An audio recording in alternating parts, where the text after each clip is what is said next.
네, 안녕하세요. 김영로TV의 날짜 이야기입니다. 오늘은 10월 29일이 되겠습니다. 10월 29일은, 글쎄, 오늘도 어떤 일이 있었을까요? 세계 소사를 좀 살펴봤습니다. 바로 1929년에 월스트리트, 소위 그 이제 뉴욕 증권시장에서 주가가 대폭락이 된 그 사건이 있었던 날입니다. 그래서 그때가 이제 화요일이었는데, 그래서 검은 화요일, 블랙 튜스데이죠. 그렇게 어, 이제 호칭하는 이제 그런 그 날이 바로 오늘인데, 아주 뭐, 그, 뭐라고 할까요? 완전 주식 시장이 완전히 붕괴되는 이제 그런 그 사건이었던 거죠. 글쎄요, 뭐, 우리나라도 여러 그 금융위기가 있었고, 저도 그 금융위기의 한복판에서 이리저리 터지고, 이제 난파되다가 살아났다가 또 다시 난파돼 갖고서 허우적거리다, 결국 지금 이제 살고 있는 건데, 정말 이 금융의 세계라는 게 정말 알기도 힘들고, 피해가기도 어렵고, 정말 어마어마한 그런 사건의 기폭제가 되는 게 바로 이 금융이 아닌가 이런 생각을 해봅니다. 자, 그래서 뭐 검은 화요일이라고 얘기를 했듯이 뭐 주가가 대폭락을 했으니까 그로 인해 갖고서 이제 그냥 세속적인 표현으로 그냥 망가지는 사람이 이제 수도 없이 이제 속출하는 거죠.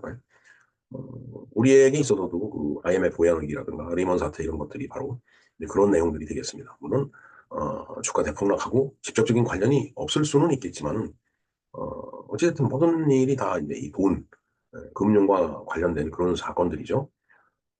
저는 이런 그 사건을 보면서 과유불급이라는 이게 그 사자성어라고 생각을 합니다. 어, 이게 모자라고 넘치는 것보다, 넘치는 것보다, 뭐 넘치는 게 모자라면 못하다. 이제 그런 우리의 사자성어가 있죠. 그래서 이게 넘치게 되다 보면은, 그 사람은 교만하게 돼 있습니다. 교만한 상태를 오래 지속하다가 보면 자신의 문제점이 뭔지도 모르고, 그렇게 이제 살다가 이게 어떤 그 임계점이 돼갖고 이렇게 폭발을 하게 되면 이제 엉망진창이 다 되는 거죠. 우리가 그 주전자에 물을 그렇게 넣어놓고서 그걸 연탄불에 올려놓고 있을 때 100도가 넘어가면은 이제 증발이 되잖아요. 끓죠. 비등점을 넘어가는 거기 때문에. 그래서 이제 주전자 뚜껑이 이제 들락날락 하는 거. 물론 그걸 보고서 전기기관을 발명했다라고 이제 우리는 알고 있지만은 그러한 그 물리적인 현상이 우리 사회적인 현상하고는 똑같다고 저는 봅니다.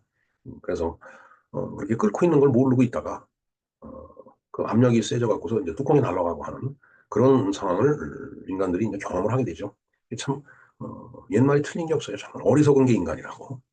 그래서 이 검은 화요일이라든가 그다음에 기타 여러 가지 물론 불가항력적인 그런 경우도 있겠지만 모두가 다 교만하고 방관하고 방만한 그런 삶을 살다가 당하는 그런 해괴망측한 그런 재앙이 아닐까.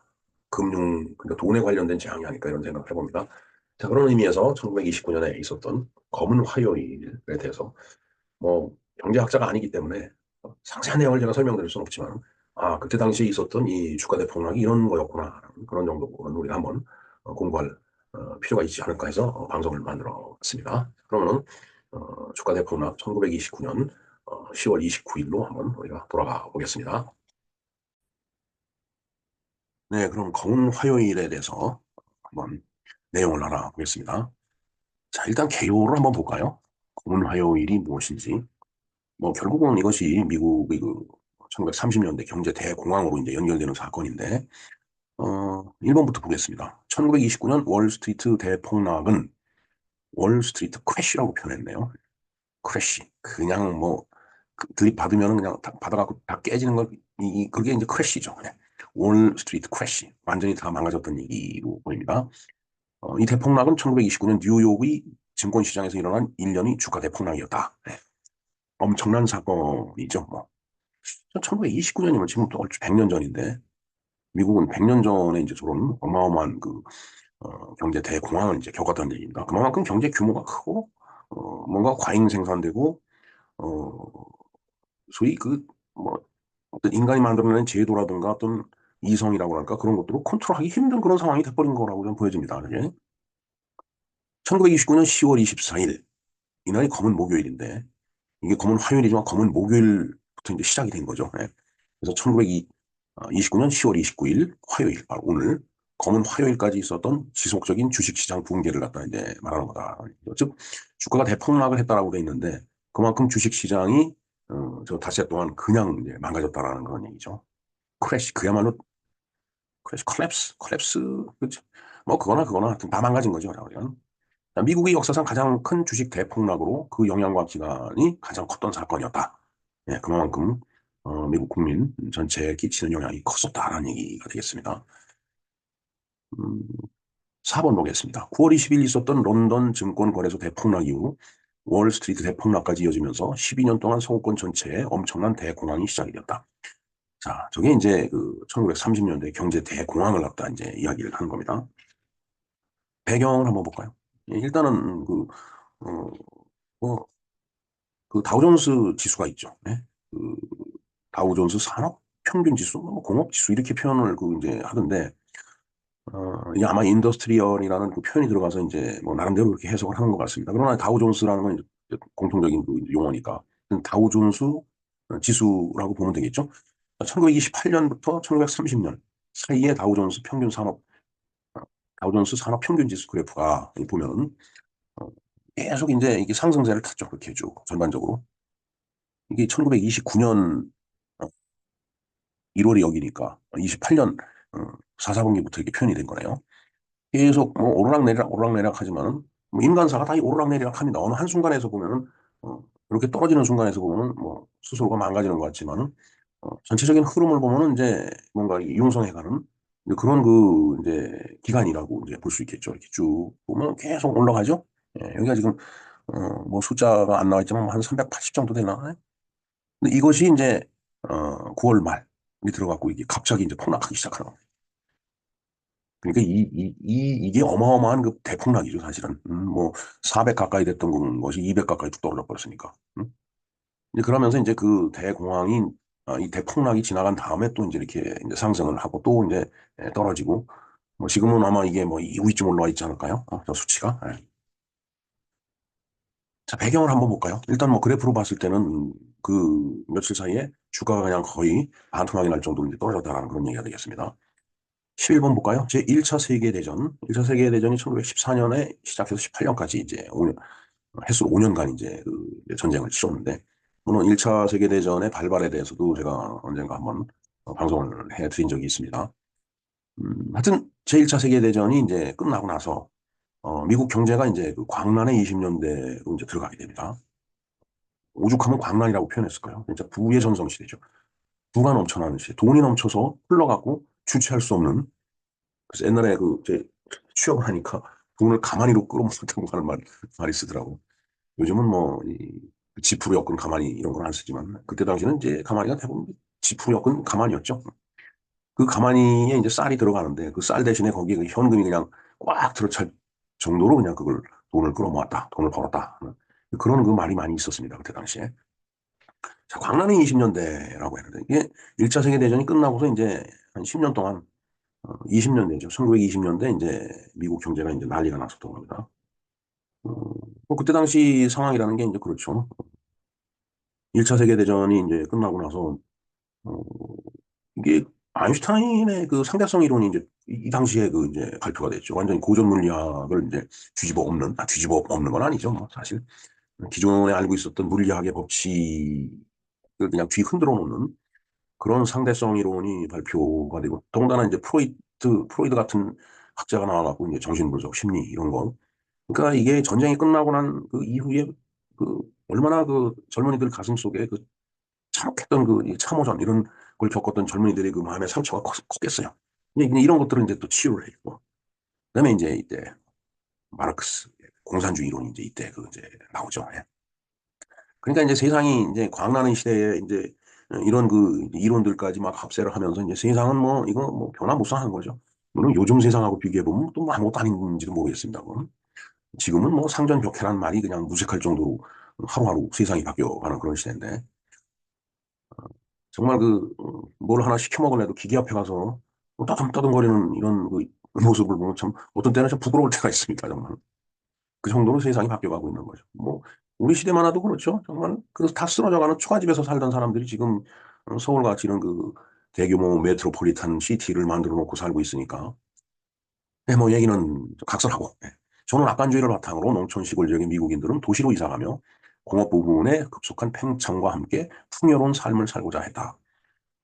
1927년에 이 린드버그가 비행기를 타고 대서양을 횡단합니다. 쉬지 않고.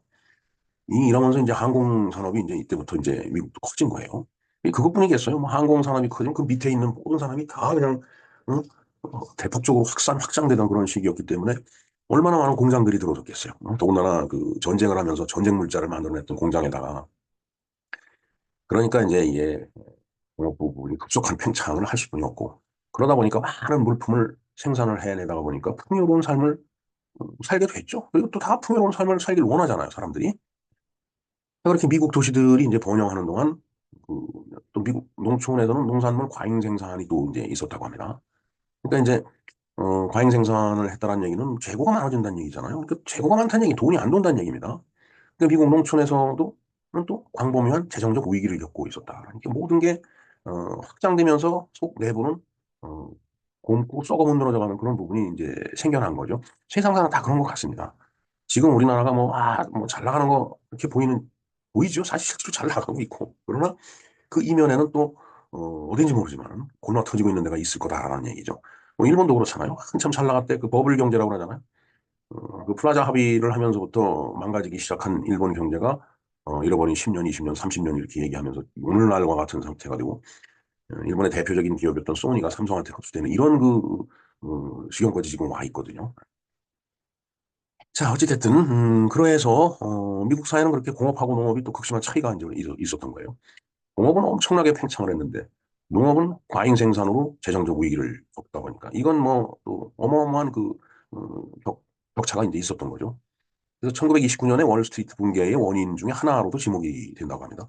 그런데 어떤 자료를 보면은 도대체 미국의 대공황은 왜 일어났느냐? 그걸 물어보면은 원인이 없다. 내지 원인을 모른다. 뭐 이런 얘기도 있습니다. 그만큼 이 현대 사회가 복잡해지는 그런 이제 사회가 됐다는 얘기죠. 어떤 하나의 이론 갖고 해석이 안 되는 거예요. 이러면서 전쟁이 끝나면서 또 이제 실존 철학이 대두가 됐죠. 실존 철학. 정말 저희들도 대학 다닐 때 엄청 거기에 매료가 됐었는데 어찌됐든 그렇게 해서 곳곳에서 투기세가 이제 야 이건 너무 지나친 거 아니냐고 지적이 일어나는 거죠. 그러나 어, 주식시장은 이건 뭐 영원히 상승할 거다라고 다 착각을 하는 겁니다. 근데 세상에 영원한 것은 주님뿐이 없죠. 하느님뿐이 없습니다. 모든 인간의 생명이 유한한데 어떻게 이 인간이 만들어 놓은 게 무한히 갈 수 있겠어요. 영원이라는 건 없죠. 그래서 합의를 본 게 영원한 것은 하나님뿐이 없다. 뭐 부처님이 됐든 뭐 하여튼 그래요. 자, 1929년 3월 25일 연방준비제도 이사회 이게 페더럴 리졸브 시스템인데 이게 FED라는 표현도 있고 FRB라는 표현이 있는데 뭐 내내 같은 이 맥락에서 일을 하는 기관인데 조금 무슨 뭐 위원회가 FRB고 뭐 FED가 이사회인가 뭐 글쎄 뭐 자세한 건 모르겠습니다 제가 우리 흔히 알고 있는 것 같은데 사실 들어가 보면 아는 게 별로 없어요 지금. 연방준비제도 이사 이거는 지금도 FED에서 뭔가 금리를 결정하고 그러잖아요. 금리 올리고 내리고 하는 거. 우리나라의 그 금리는 이제 한국은행에서 이제 결정을 하지만 미국은 저 FED에서 결정을 하죠. 자, 과도한 투기세를 지적하자 그 FED가 야 이건 투기가 심하다라고 지적을 한 거예요. 공신력 있는 기관에서 그렇게 한마디 딱 하니까 이제 투자하는 사람들이 야 이거 뭐 잘못되는 거 아닌가 하고 이제 주식을 팔기 시작을 하는 거죠. 그래서 이제 저게 이제 막 겹치고 중첩되고 뭐 막 이러다 보면 이제 이게 폭락으로 가는 거죠. 매도하기 시작하면서 시장이 불안한 기반을 드러내며 작은 폭락 사태가 일어났다. 어쨌든 이때부터 이제 미국의 경제 대공황이 시작이 된 겁니다. 한 10년 동안 이제 지속이 된다고 그렇게 됐죠. 된다라고 뭐 제가 얘기를 하는 게 아니고 뭐 이미 있었던 과거 역사니까. 자, 이틀 후 내셔널 시티뱅크의 사장인 은행가 찰스 이 미첼은 시장의 불황세를 막기 위해서 신용 2,500만 불을 제공했다고 밝혔으나 뭔가 시장이 불안해서 뭐 폭락되고 그러면 돈으로 갖다 메꿔야 될 거 아니에요. 그러니까 이제 2,500만 불을 제공했다고 했지만은 그렇게 했음에도 불구하고 금융위기를 일단 일시적으로 저걸 이제 막았다라는 얘기죠. 콜머니, 콜머니가 이제 단자라고 얘기를 하는데 참뭐 경제학 공부를 안 했기 때문에 자세한 설명을 드릴 수는 없지만 좌우지간 그 이자가 20%에서 8%로 그렇게 줄어들었다. 그런 얘기가 되겠습니다. 하지만 미국 경제는 계속 불안한 모양새를 이제 보여준 거예요. 이제 그러다 보니까 사람들이 자꾸 소비를 줄이게 되죠. 그러니까 강철 소비량, 생산량도 줄어들고 건설업도 부진해지고. 왜냐하면 불안하니까 돈을 안 쓰잖아요.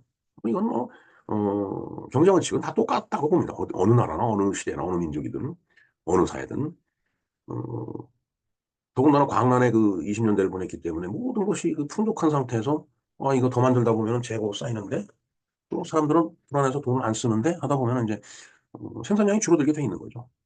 투자를 안 하니까 건설업도 당연히 부진해질 거고요. 그러다 보니까 이제 사람들이 자동차 구매도 안 할 거고 자동차 판매량도 줄어들고 그런데다가 소비자들은 쉬운 대출로 많은 부채를 가지고 있었다. 그 이전에는 뭐 돈을 막 은행에서 꿔주는 거죠. 예, 뭐 담보 잡고 막 꿔주고. 그러니까 부채가 이게 은행 이 금융기관에 이 부채를 지고 있다는 거 이건 뭐 쥐약입니다. 제가 봤을 때는 뭐 제 스스로 직접 경험을 했기 때문에 그래요. 이상하게 저런 상황이 되면 또 돈도 잘 빌려줘요.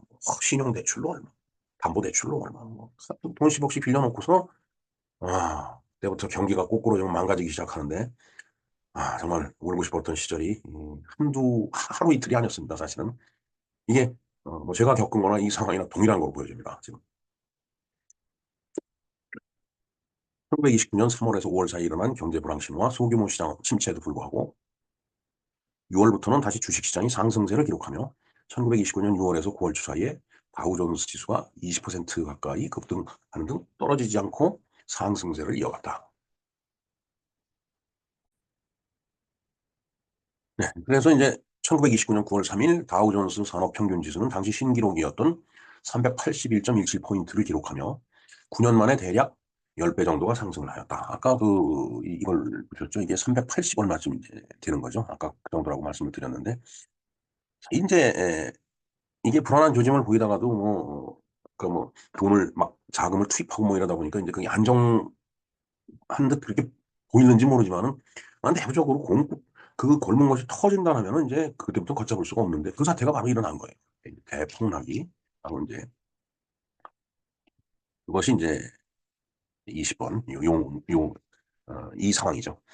대폭락 직전 경제학자 어빙 피셔는 주식 가격은 영원히 높은 공원에 있는 듯 하늘에 닿았다라고 말했으나 하늘에 닿았다. 이 얘기는 끝까지 올라왔다는 얘기죠. 이제 떨어질 일만 있다라는 얘기죠. 이게 뭐 일종의 그 경고라고 보여집니다. 그러니까 산 꼭대기 올라가면은 이제 내려갈 일만 남았죠.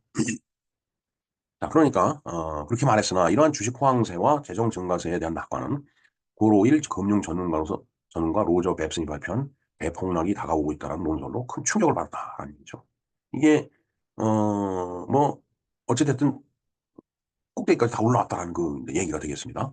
22번 보면은 이 다음날 주식시장이 3% 정도 폭락하면서 9월 초 폭락세는 뱁슨 대폭락이라고 부르기도 했다. 이 뱁슨이 이렇게 그 이야기를 했기 때문에 뱁슨 대폭락이라고 이제 불렀다는 얘기죠. 자, 이는 대폭락으로 이어지는 전조였지만 10월 대폭락 전까지 9월의 뱁슨 대폭락을 건강한 시장 조정세라고 생각하고 기회라 생각해서 주식을 또 막 사들였다라는 얘기죠. 죄송합니다. 이 보면은 저게 일종의 음모일지도 몰라요. 폭락하는 거 뻔히 알면서 돈을 빼먹으려고 또 이거 뭐 조정세야 다시 올라갈 거야. 요즘도 아마 마찬가지일 거라고 보여집니다. 주식을 하질 않아갖고 잘 모르는데 자, 어찌됐든 9월 20일로 가볼까요? 런던 거래소가 영국 최대 투자자였던 클라렌스 해트리 및 그의 동료 다수가 사기 및 우의 조죄로 투옥되었다는 소식이 전해지면서 런던 거래소도 대폭락을 한 거죠. 런던의 대폭락은 미국이 해외 시장 투자에 대한 낙관론을 약화시켰으며 대폭락으로 이어지는 날에 또 시장은 심하게 불안정했다. 뭐 마구 이제 흔들리는 이제 거죠 이제. 자, 그래서 또 단기간에 대량 매도세로 인한 하락과 대량 매수세로 인한 상승 구도가 계속 반복이 됐다. 이걸 뭐 어, 멋있는 말로 조정을 받는다. 뭐 이렇게 얘기하죠. 그리고 관망세다. 관망을 하고 있다. 조정을 받는다라는 표현이 어법에 맞는 건지 모르겠지만 어쨌든 지금도 시장에서 보면 그런 표현들을 많이 하고 있습니다. 자, 그다음부터 이제 전개되는 사태를 한번 볼까요? 자, 10월 중순경부터는 매도세가 격렬해지기 시작했다. 매도라는 건 내가 판다는 얘기죠. 뭐 우리가 시장에 가서 뭐 배추를 살 때도 배추가 많이 나왔으면 배추값이 떨어지죠. 그냥 거북이 떨어진다라는 게 이게 이제 폭락을 의미하는 거예요. 근데 배추가 별로 없어요. 김장은 담궈야 되는 김장 담궈야 될 사람들 많은데 그러면 이제 배추값이 올라가죠. 그러니까 그 수요 공급의 곡선이라는 게 딱 그런 거를 의미하는 거죠. 참 자, 그래서 32번 볼까요? 검은 목요일이라고 부르는 10월 24일에는 개장하자마자 이루어진 대량의 주문으로 11% 하락으로 시작을 했다. 10월 24일부터 이제 이게 시작이 이제 되는 거죠. 대량의 주문으로 인해 미국 전액의 증권사 사무실에서 시세표 가격 보고가 매우 늦어졌으며 투자자들은 대부분 주식이 실제로 그 시각에 거래되고 있는지 알지 못했으며 시장의 공포감이 이제 늘어나기 시작했다. 공포에 휩싸이다 보면은 이제 정신을 못 차리게 되죠. 이제 사람이 완전히 공황 상태에 빠지는 겁니다. 이게 경제만 공황이 아니라 인간도 공황에 빠지죠. 자, 주요 월가 은행가들은 거래 현장의 공포와 혼돈을 잠재우기 위해서 오후 1시경에 이제 회동을 가졌다. 뭔가 그 이 은행가, 네, 그 이제 뱅크 주인들이죠. 뭐 이런 사람들이 야 이거 잘못되다 보면 혼란해질 수도 있으니까 우리가 대책을 세워야지 하고 오후 1시경에 이제 회의를 이제 한 겁니다. 자, 위트니 부이사장은 배후의 은행가의 재정 지원을 통해 또한 매매가들이 대동해서 US 스틸 및 기타 다른 우량주에 대해서도 유사한 매입을 갖다 이제 시도를 이제 했다라는 그런 얘기죠. 뭐 매도를 막 하니까 사람들이 그 누군가 또 사줘야 될 거 아니에요. 그래야 가격이 안 떨어지니까. 그러니까 이제 그렇게 이제 조치를 이제 취해 이제 가던 거라고 보면 될 것 같으네요. 자, 이런 매입으로 하락세는 진정이 되었다. 뭐 아무래도 내다 파는데 사가는 사람이 있으면 이제 그 시장이 좀 진정이 되겠죠. 다우존스 산업평균지수는 복구되어 마감할 시점에 6.38포인트 하락한 299.47포인트로 마감을 했다라고 하네요. 자, 이날에만 대략 1290만 주가 거래가 되었고 이 같은 장세는 10월 25일 금요일과 10월 26일 토요일 오전까지 이어졌으나 1907년과는 다르게 이 같은 임시방편으로 일시적, 일시적으로 이제 해결할 수 있었다라는 거죠. 임시방편으로. 1907년에도 이제 공황이 이제 있었지만은 뭐 우리가 이야기하는 경제 대공황은 바로 이제 1929년에 어, 검은 목요일, 검은 월요일 이런 그 내용들이 바로 이제 우리가 알고 있는 그 경제 대공황이 되겠습니다. 자, 주말 동안 검은 목요일 사건은 미국 전역이 이제 신문에서 이제 다뤄졌다. 그런 얘기죠. 10월 28일 월요일 검은 월요일 뭐 매일매일이 다 검은 날이었네요.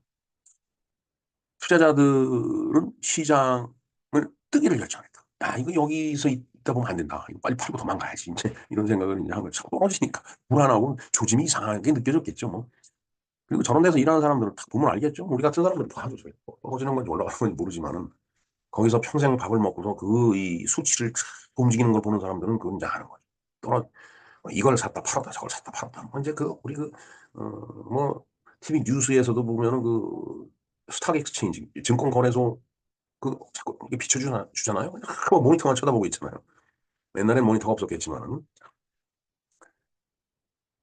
자, 그래서 다우지수는 이날에도 하락을 계속해 이날 하루만 38.33포인트 약 13%가 폭락했고 회장 시점에서는 260.64포인트로 마감을 했다라고 하네요. 이게 엄청 내려간 거죠. 380까지 찍었다라고 했으니까. 자, 다음 날인 10월 29일, 바로 이제 오늘이 되겠습니다. 화요일, 바로 검은 화요일이라고 하는 공포가 절정에 달해서 매도세가 가장 컸을 때, 이날에만 대략 1640만 주가 거래가 되었다. 자, 다 내다 판 거죠. 자, 이날에만 다우존스는 추가로 30포인트가 하락한 230.07포인트로 폐장을 했다. 이날 하루에 거래된 주식량은 대략 40여 년간 깨지지 않았다. 엄청난 주식이 거래가 됐었는데, 그걸 내다 파는 거고, 하락폭이, 거래된 주식량이 40년간 깨지지 않았다.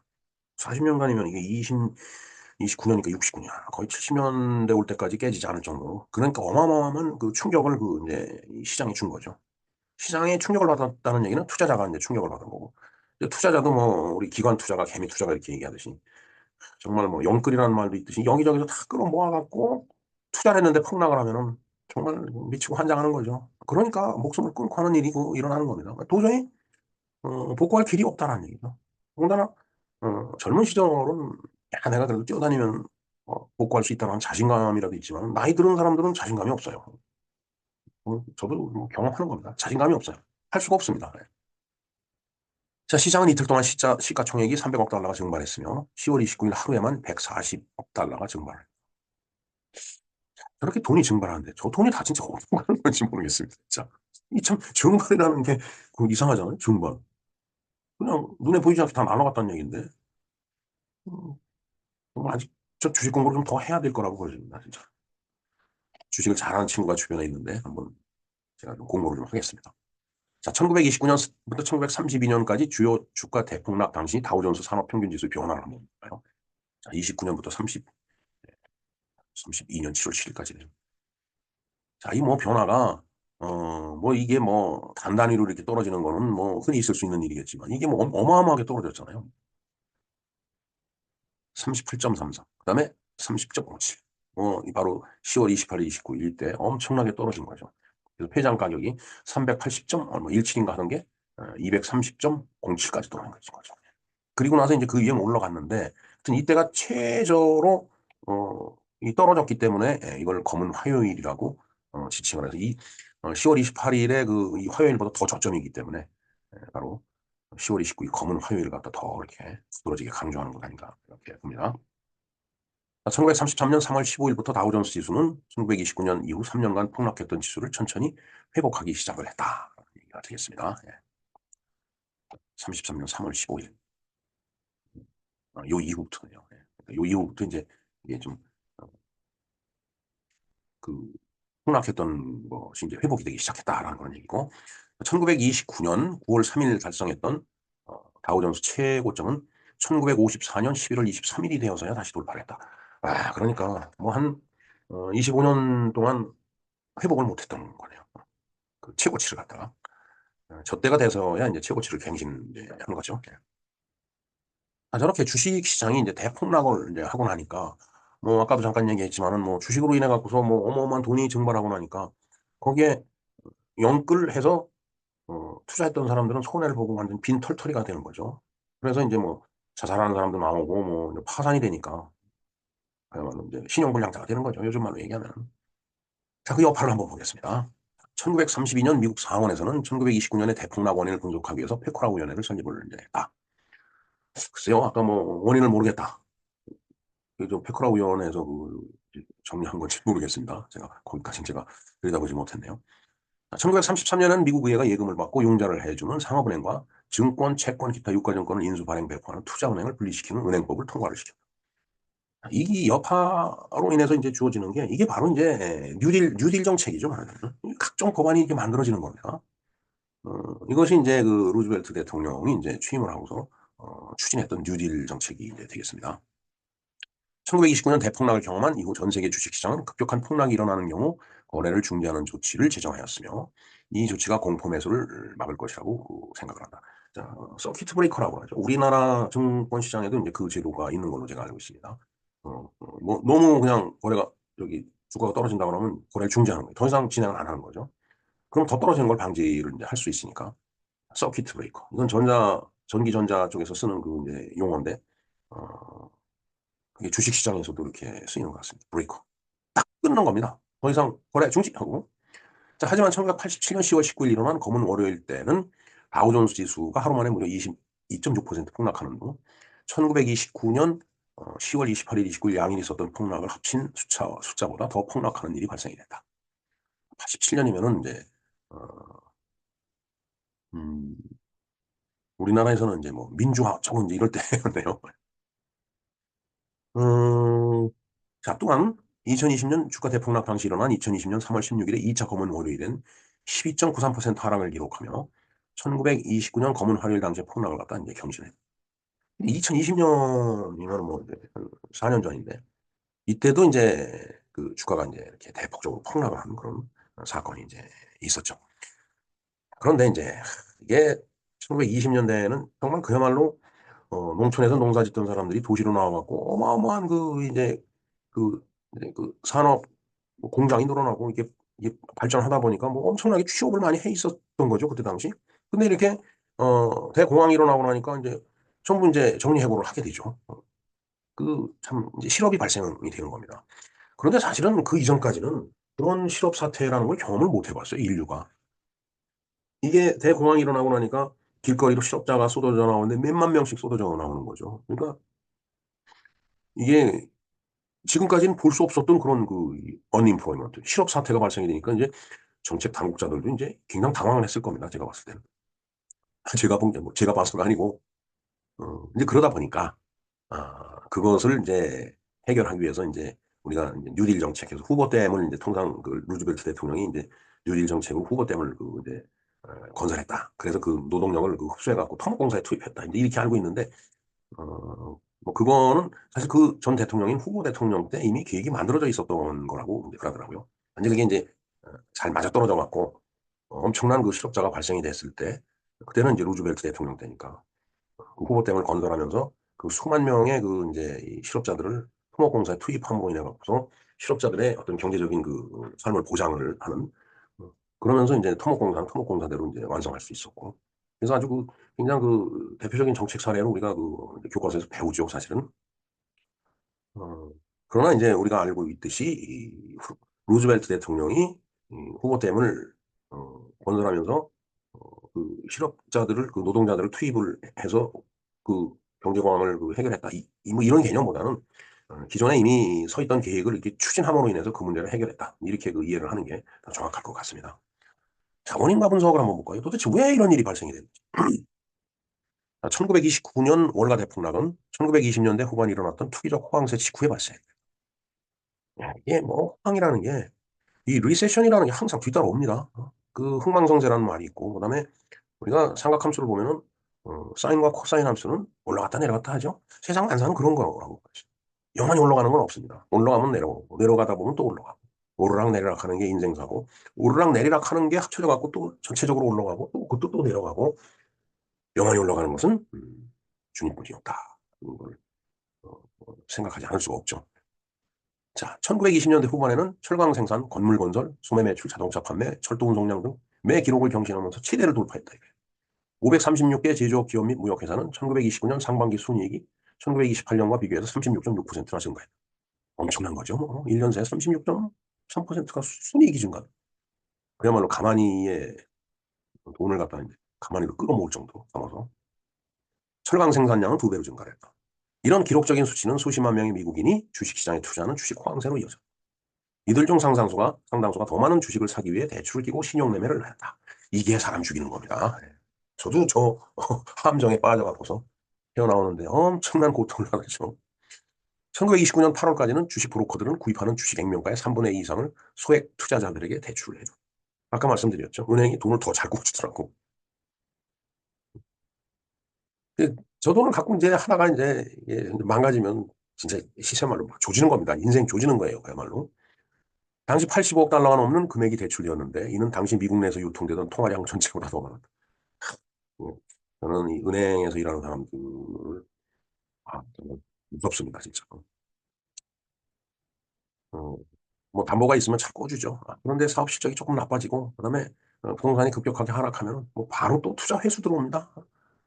그리고 회수 잘 안 되면은 이자율 높이고 뭐 그게 그럴 수는 없어요, 사실. 뭐 제가 그 입장이 돼도 그렇게 할 수만이 없을 거라고 보여지는데 자 그래서 너무 이 은행에 의존하다 보면 어, 이런 위험한 상황이 됐을 때는 망가진다라는 교훈을 저는 받았습니다.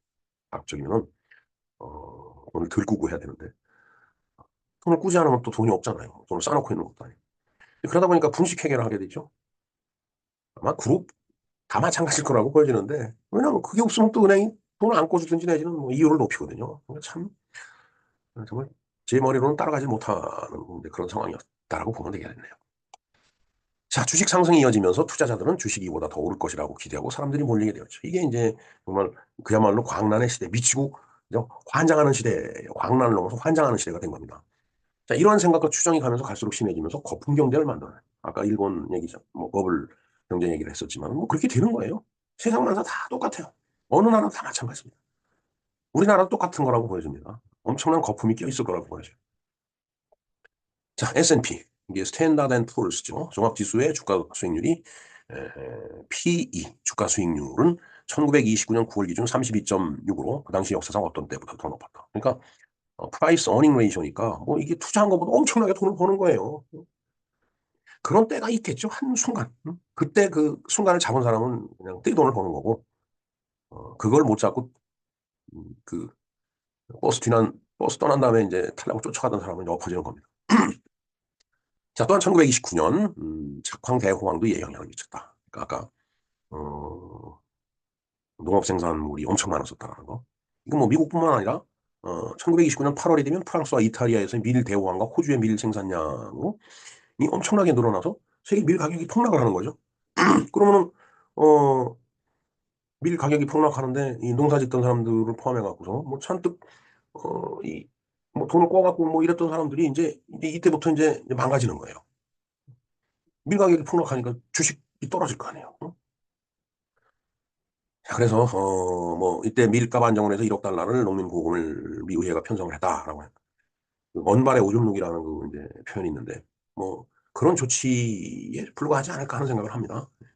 뭐 추운 날 그 이제 발이 얼어서 거기다 이제 어 진짜 좀 무한 얘기지만 오줌을 넣어서 그 원반을 녹이려고 했지만 그 날이 추면 오줌도 바로 또 다시 얼어버리죠. 그러니까 그 의미가 없다는 얘기예요. 그래서 결국은 최종적으로 도달한 것이 폭락 대폭락이었다. 그래서 1929년 10월 29일 검은 화요일 대폭락이 그 이제 만들어지면서 미국 경제는 그 후에 10년 동안 경제 대공황으로 이제 빨려 들어가게 되는 거죠. 근데 미국 경제가 공황으로 들어가면은 그때 당시에 그 이제 미국 경제가 차지하는 포션이 컸었기 때문에 이건 세계적으로 다 영향을 주는 거죠. 같이 어려워지는 겁니다. 자, 1929년대라고 하면은 이제 우리나라는 3.1운동이 일어나고서 이제 10년 뒤인데, 글쎄요. 그때는 그 이제 우리나라 경제를 일본이 와서 이제 관리를 했었기 때문에, 음, 그렇게 큰 영향을 안 받았지 않았을까 하는 생각이 듭니다. 만일에 이 영향을 엄청 받아갖고서 그때 당시에 식민지 조선에서 진짜 경제적으로 어려웠다 그러면 그런 기록들이 있고 그런 얘기들이 있을 텐데, 그런 얘기들이 별로 없는 거 봐서 이제 영향을 이제 덜 받았던지 미미하게 이제 받은 거라고 보여지겠죠. 자, 같이 보기에 보면은 이 대공황이 일어나게 된 원인, 뭐, 내내 같은 얘기가 되겠습니다. 단지 조금, 표현이 다르고 각도를 다르게 보는 시각에 대한 이야기들을 여기다 좀, 링크를 걸어 드리겠습니다. 예. 네, 그래서 이렇게 경제가 대폭락하고 나면은, 이렇게 기진맥진하죠. 국민의 모습이에요. 기업가는 기업가대로 기진맥진해 있고, 국민은 국민대로 기진맥진해 갖고서 길바닥에 주저앉아 있는, 우리도 IMF를 겪었지만은 그때 이제, 소위, 어, 그, 어, 엄청 많이 저기가 증가를 했잖아요. 이제, 노숙자. 참, 노숙자라는 단어가 생각이 안 나. 성은 노시요, 이름은 숙자인, 아주 그런 지저분한 여인들이 좀 따뜻한 그런 공간인 지하철 이런 데 엄청 많이 이제 있었죠. 요즘은 많이 줄어드는 것 같은데, 노숙자 쉼터를 만들려고 하면 동네 사람들이 또 반대. 왜 그런 쉼터를 우리 동네에 만들려? 예. 장시간 참, 이 금융위기라는 거, 이게 정말 무서운 거예요. 전쟁만큼 무섭다고 보여집니다. 자, 우리에게도 한 경제 위기가 이제 있었죠. 예. 금융 위기가 많이 있었잖아요. IMF 외환 위기가 있었고 카드 대란도 있었고 그다음에 뭐 리먼 사태에 의해서 망가지기도 하고 오일 쇼크도 있었고 뭐 하여간 여러 번 그 경제 위기가 이제 있었는데 그래도 우리가 잘 극복을 해 나갔는데 앞으로는 뭐 어떻게 되는지 모르겠습니다. 뭐 역사는 생존 에너지라고 했기 때문에 우리가 잘 견뎠다라는 얘기는 앞으로 닥쳐올 경제 위기도 잘 견딜 수 있다라는 그런 잠재력이 있다는 뜻이죠. 하지만은 오만하면 안 되죠. 기고만장했다가 저 위에서 설명드린 대로 그런 기고만장한 주식 투자자들 같이 망가지는 우리 눈앞에 펼쳐질 수 있다라는 그런 얘기가 되겠습니다. 자, 어찌됐든 지금은 세계화된 시대죠. 1993년 이후에 세계화를 부르짖었던 우리 김영삼 대통령께서 지금은 돌아가셨지만은 IMF 경제 위기를 그때 이제 당했죠. 예. 물론 뭐 대통령 혼자 잘못한 일은 아니었겠지만은 장기간 뭐그 시대를 책임졌던 최고 통치권자가 욕을 먹을 수는 없는 겁니다. 그건 뭐 어느 시대, 어느 사회, 어느 나라고 다 마찬가지예요. 자, 이 세계화된 시대에 매우 중요하고 위험한 팩터는 역시 환율이더라. 오늘 아침에 어느 분이 환율이 어떻게 될 것 같냐고 물어보시더라고요. 아마 제가 알기로 미국 딸내 집에를 간다라고 이제 하면서 이제 환율 걱정, 환전하려고 이제 생각을 하셨던 것 같아요. 그래서 제가 답을 쓰기를 저는 평생 환율하고 싸워왔는데 환율은 하느님만 아시는 거다. 이렇게 제가 답변을 해서 보내드렸습니다. 웃자고 농담을 한 게 아니고 실제로 그래요. 알 수가 없는 게 환율입니다. 자, 그래서 1997년에 우리가 IMF 위기를 맞았습니다. 급성기질환. 저는 이걸 사람의 병으로 보면 급성기질환이라. 그야말로 뭐 절체절명의 이제 어떤 뭐 부상을 당했다거나 아니면은 바로 목숨이 넘어가는, 숨이 넘어가는 그런 질환이었다라고. 아주 급하게 처치를 하지 않으면 이제 죽는 그런 병이, 그게 이제 IMF 의학이었는데, 물론 이제 수출하는 사람 입장하고는 또 달라요. 저는 이제 주 수입 쪽 일을 많이 했었기 때문에, 그때 당시에 형성된 제품의 판가보다 수입 원가가 비싸져 버렸어요. 왜? 환율이 두 배로 뛰었기 때문에. 이건 판매가 될 수가 없는 거죠. 장사가 될 수가 없는 구조예요. 그래서 그게 뭐 저만 겪은 건 아니고, 그때 당시에 그 일에 종사했던 사람들은 모두 다 그걸 겪어갖고 많은 사람들이 파산했어요. 근데 파산을 한 사람들이 그럼 어디로 갔느냐? 많이 이제 부도를 내고 감옥을 갔죠. 아니면 그걸 감당할 수가 없으니까 또 감옥은 가는 게 두려우니까 뭐 지하로 잠적한다든가 아니면 해외로 도피한다든가 그런 사람들이 엄청 많았었습니다. 그래서 그 사람들이 뭐 결국은 다 이제 뭐 나중에 다 노출이 되죠. 감옥에 갔던 사람들도 옥고로 다 치르고 나오고 이 정말 이제 저때 그 이제 저런 상황에서 이제 막 파산을 하니까 이제 후배들이 이제 와갖고 제 후배가 경영하던 회사가 파산을 했어요. 그러니까 그 후배가 경영하던 회사 사장은 이제 해외로 도피를 했고 그 이제 그 직원들이 또 이제 공교롭게 다 후배였었는데 당장 어떻게 할 곳이 없으니까 같이 일을 할 수 있게 해달라 해갖고서 사실은 저도 기진맥진한 상태에서 저들을 받아들였어요. 그러니까 인원이 두 배로 늘어나고 장사는 안 되고 판가보다 원가가 비싸지니까. 저때 구조조정을 제 스스로 하는데 참 제가 제 다리를 잘라내는 그런 기분이 들더라고요. 정말 저 순간을 생각하면 가끔가다 눈시울이 뜨거워집니다. 지금도 하도 힘들어갖고 너무 애를 먹어갖고. 자, 그러나 위기는 위험과 기회가 동시에 공존한다고 하죠. 제가 그때 그걸 느꼈어요. 음, 이게 시장이 공황 때도 뭐 광란의 시대라고 했듯이 저 때도 일종의 광란의 시대로 보였을 겁니다. IMF 직전만 하더라도. 그러다 이렇게 파산이 되고 나니까 국가 경제까지 이제 엉망이 되고 나니까 저런 위기가 찾아왔고 많은 사람들이 이제 파산해서 업체가 사라져 버렸잖아요. 이게 시장이 정화가 된 거예요. 그러니까 경쟁자가 없어진 거예요. 이때 버틴 사람들은 돈을 벌었어요. 아, 이 위기라는 게 위험은 했지만은 그걸 잘 피해 가니까 기회가 또 오더라. 그래서 위기라는 말을 만들었구나. 정말 참 그 말을 만드는 사람들 좀 감탄합니다, 정말. 그래서 이제 저때 기회가 이제 제공이 돼서, 어, 제가 정의 삶을 살았다고 했는데, 제가 바르게 살았다는 개념보다는, 어, 그, 뭔가, 포지티브한 삶을 살았다는 얘기죠. 그걸 극복을 하고, 돈도 벌고, 그러면서 많은 직원들을 고용하게 됐고, 그 고용된 직원들의 이 식솔까지 먹고 사는 일을 책임질 수 있었다는 거. 그냥 자부심과 뿌듯함이 있습니다. 솔직한 얘기가.